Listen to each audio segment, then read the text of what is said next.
denying yourself that instant gratification. Hey guys, it's Jill. Welcome back to my channel. Welcome if you are new. So I got a comment on my last video that I uploaded, and it wasn't mean or anything. It was just like, hey girl, like, are you not doing weigh-ins anymore? And I said this earlier in the year. I was like, I'm not gonna do weekly weigh-ins. I just don't have, and this is also when I was working too. It's like, I don't have time for it. I wasn't really interested in doing them anymore. I didn't think you guys were interested in seeing them. So I want you to go down in the comment section right now. Pause the video right now. Well, let me get out what I'm about to say, and then pause the video and then comment your answer. Do you guys want to see a weekly weigh-in video? I just felt like you guys were not really interested in them anymore. And truth be told, we'll get into it in the video, but I just felt like when I said I wasn't going to really do them anymore, I just felt like you guys weren't interested in them anymore. And I also kind of wanted to take the focus so much off of the weights, like what I weigh, and putting it more on what I'm doing. So let me know, do you guys miss these videos? Pause right now and go in the comment section. And obviously, if you want to see them, put yes. If you don't want to see them, then put no. So that way you guys can let me know. So 270.9 is what the scale said. The last time I weighed was March 24th of this year, and I was 267.6. So I am up 3.3 pounds and down a total of 60.1 total. I'm upset with that, but then I also haven't been feeling great. I've been sick. I got shingles. I know these are all excuses because 1000% I need to learn. I 1000% need to learn how to go through these unforeseen health issues in my life and not turn to food, because that's exactly what I do. Oh, I'm not doing anything. I'm just sitting here. I might as well eat. I might as well eat. There's nothing else to do. I might as well eat. There's nothing else to do. I might as well eat. I feel sad. I'm tired of this. I'm just gonna eat. So I recognize that, and I'm well aware of that fact, and I am working on it. I will say I have last week, I was in a funk most of the week. I did not exercise as much as I would have liked, and I didn't get in as many steps as I would have liked. However, I stayed on point with my nutrition, and I'm very proud of myself because it was hard.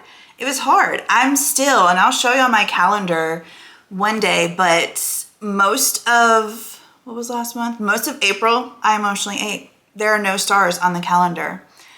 A couple of days already in the month of May, there's stars. And there's already 2 hearts on there, which is last Thursday and last Friday. Man, I wanted to eat so bad. And the whole like, oh, just wait until Monday. Like, you can start on Monday. You can start until Monday. Go ahead and eat. And it wasn't even anything in there that I specifically wanted to eat. I just want to eat. It doesn't matter what it is. And that is such a freaking problem. That is such a problem. And again, I'm well aware of that. I recognize that, and I'm working on it. And I'm very proud of myself for this last week because I feel like it was like one of those things that was kind of like a test, and I feel like I passed it. So I'm very proud of myself for that. If I can just give you guys some encouragement, it would be to stay the course and to never give up. And yes, the yo-yoing sucks, but it's hard. And honestly, truthfully, the reason why I go back to emotional eating is because it's easy. It's so easy. It works. The emotional eating works. For the time in which I am eating, which if I can be real, when I'm emotionally eating, a lot of times it's all throughout the day. All throughout the day. Now I will say, again, my emotional eating has gotten a lot better than it ever has before. So progress. There's been huge progress, and I'm so freaking proud of that. So pat on the back for me. Because again, I mean, yeah, I was eating like a crazy fool, but I wasn't ever like in a, what would I call it? Like just so full that I could barely move. I never let myself get to that point. So there's progress there. And I also was not ordering a bunch of junk food. I would do like Instacart and get stuff from Publix where it's like chips and ice cream, and I would just load my house down with all that stuff. And this time around, I did not do that. So again, huge progress. I also would go on Grubhub or any of those other like Uber Eats or whatever, and I would just order fried food, appetizer food, stuff like that. And I didn't do that. That's huge progress. So there was something else I wanted to say, but my phone keeps going off because my son is about to come bring some stuff because he's moving back in. So give me a minute and I'll try to remember what I said, but he also needs his room for a minute. So overall, I'm proud of myself because I did not allow myself to go crazy, but I have had to really work at it to get back on track with not emotional eating.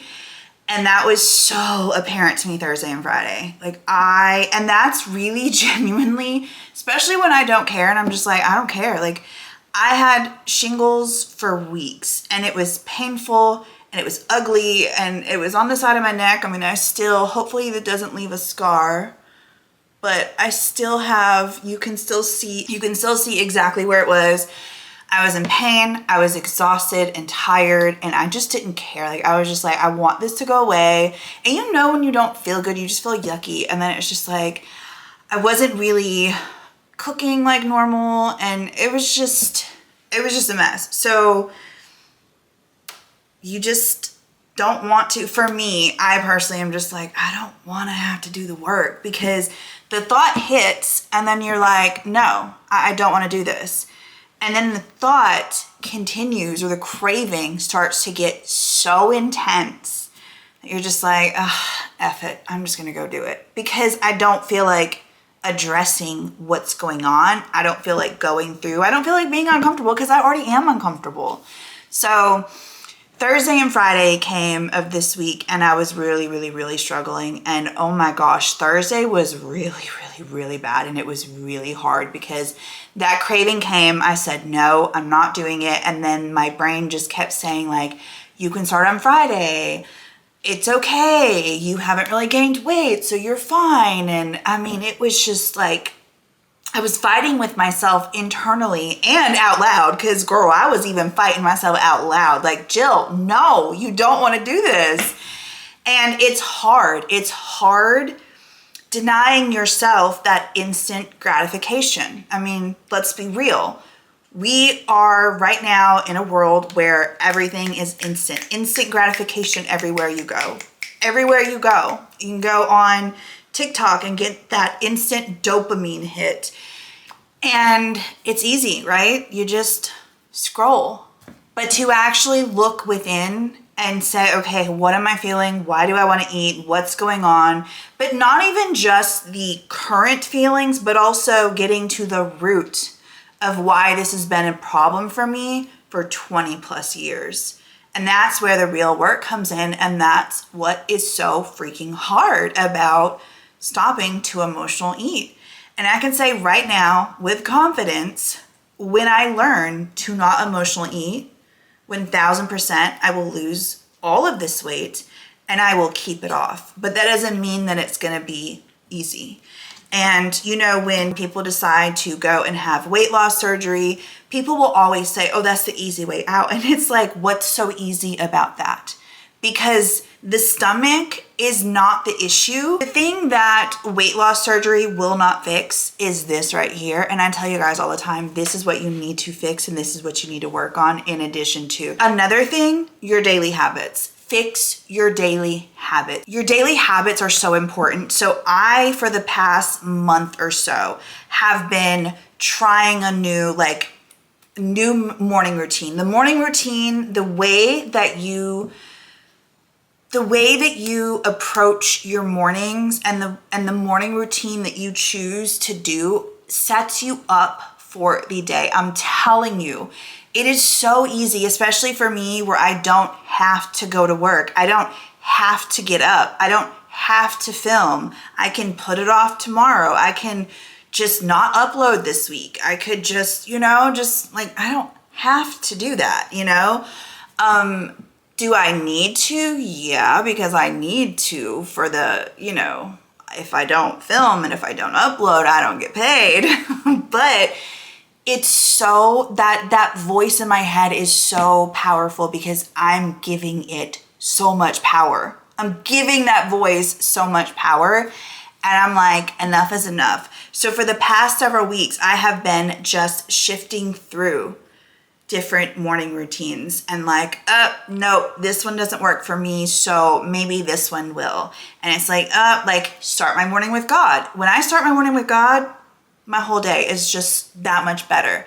However, if I start my morning with God and I'm sitting and I'm just, say I'm on the couch or in my bed, and then I just grab my Bible and I just start reading, I'm in my bed or I'm on the couch, which means I have not moved, which means I'll read my Bible, I'll pray, I'll worship, and then I'm back laying down watching TV, scrolling on my phone. So this past Saturday, I took most of the day to plan out this entire week, what I'm gonna be eating. I'm gonna be meal prepping this week, so you guys look out for that video.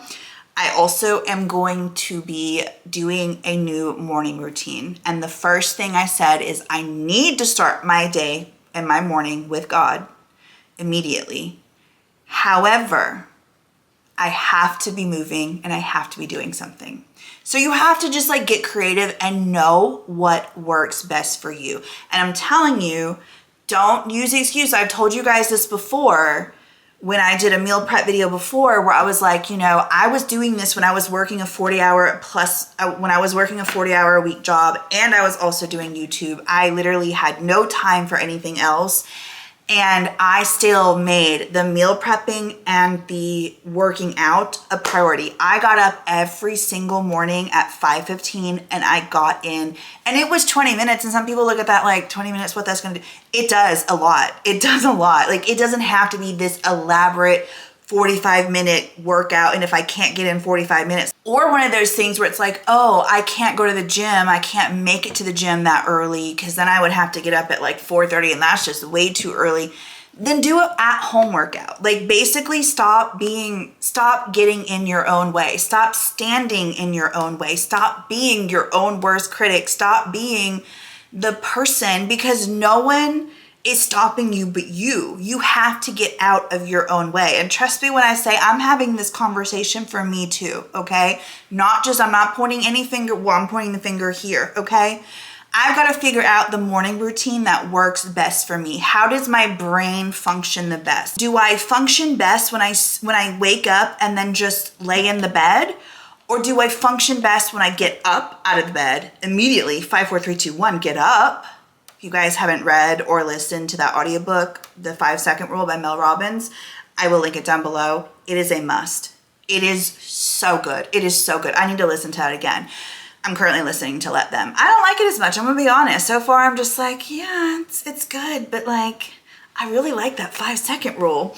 Anyways, maybe it's because it's more like having to like deal with like people, and that's a little harder for me. Anyways, get up out of the bed immediately, brush your teeth, put in your contacts, put on those shoes, and get your butt outside. This morning, I couldn't go out. I could go outside, but I wasn't walking in the rain, okay? I just wasn't. So you know what I did? I set up my little treadmill, I turned it on, and I put on a sermon on depression, and I spent my morning with God. And that might not look, it wasn't my quiet time, so I still have my quiet time, but I can do my quiet time at any time. But I need to start my morning with God, and I also need to start my morning with movement. So that for me is the magic combo, and you need to find your magic combo. Whatever that looks like for you, find it. See if you can play around with it. Play around with your morning routine, because the morning and your daily habits, especially, it is so much easier when I have a morning routine where I'm getting up out of bed and I'm getting active immediately. I have such a better day than when I'm sitting there, because that voice in my head is constantly like, oh, you don't have to get up. Just lay here all day. Just watch movies. Just scroll TikTok. Just do this. And then do you want to know what that also does? I'm not getting an activity, so it makes me more depressed, it makes me more anxious, but on top of that, it makes it so much easier for that food to freaking call my name all damn day long. Your daily habits are so incredibly important. So if any of you are beginning, or you're like, you know what, once and for all, I want to do this and I want to get this weight off, the place that I would recommend you start first is changing your daily habits. And don't change them where you're doing completely nothing and then you're going from 0 to 100. Gradually change them ever so slightly. And then think about what you want your ideal morning to look like and work up to that. We don't have to do, like, this is not a race. We're not racing against anyone. This is just you and you. This is it. This is it. You know, it's just me. I'm the only one that at the end of the day, my habits and my routines are going to reflect on my body. Your habits and your routines are going to reflect on your body. What we do in private shows on our body in public. So keep that in mind as well. Your routines are so incredibly important. If you too are struggling to get up out of bed, just be patient, be kind, and be gentle with yourself, but also try to figure out what do I do on the days where I feel the best? What am I doing? And jot that down and try to replicate that tomorrow. And then if it works, that's your morning routine. That's what you need to stick with. And so yeah, anyways, I gained a little bit. I'm up. It's okay. I do want to show you guys this, okay? I went through some of my clothes again and I pulled out these jeans from Torrid and I looked at them and I said, size 20. I said, yeah, no, those aren't gonna fit. So I put them in my closet anyways, and today when I was looking at what do I want to wear, I saw those size 20s and I said, they're not gonna fit. They're not gonna fit, but I'll try them on anyways. Do you want to see something? Ta-da! I am in a size 20. When is the last time I had these jeans on? Girl, I have no clue. Probably when I was living in the townhouse and I was going to dance classes. How many times was I going a week? Like 3-4 times. So yeah, this is what they look like. I did it. And they look so good on me too. Like, I'm just like, okay, hey girl. How's the booty look? I had a dream the other day that I was a size 16 and I woke up and I said, that is going to be you soon. You realize that, right? And it just got me so excited. So to be able to put on these size 20s and for them to actually fit, it feels so amazing. And I can't wait until, you know, obviously a size 18 is going to be next. And I remember being I was really like a size 26, 28, trying to stuff myself in size 24s, not wanting to go up because I was like in denial.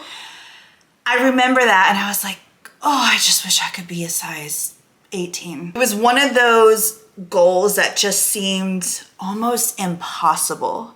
And here it is, I'm almost there. Oh, it's so amazing. It's so amazing. I have a really fun video that I have coming for you guys. I hope that you guys enjoy. I'm not gonna spoil it and tell you guys what it is, but it's gonna be so much fun and I'm so excited to actually go and film it. It's gonna be such a good video. So anyways, I hope that you guys enjoyed this video. Again, let me know in the comments down below if you do want to keep seeing these videos. I didn't really intend for it to get like motivational, but I was just like, hey, this is on my heart, so let's just speak it. This is kind of what I've learned the past couple of months while I've been dealing with shingles and just dealing with life changes and confusion and where am I going next? What's my next step? What do I want for life? Kind of not in I feel like last year was like, we're talking midlife crisis happening. not so much this year, but also still just kind of like, I know what I want to do, so how do I get there now? Now it's time to like put it into action because I know what I want. So anyways, I love you guys. I hope that you have an amazing day. Let me know in the comments down below too, your success stories. Let me know. I know there's some of you watching that have lost over 100 pounds, which is amazing. Like, a round of applause for you, like all of you, even if you've lost a pound, like round of applause, because this junk is not easy. We all know that. If losing weight was easy, if changing your habits was easy, we would all be a size 2, okay? No one would be overweight. No one would be obese. No one. So obviously it's hard. All right, I love you guys. Have an amazing day, and I will see you in the next one. Bye, guys.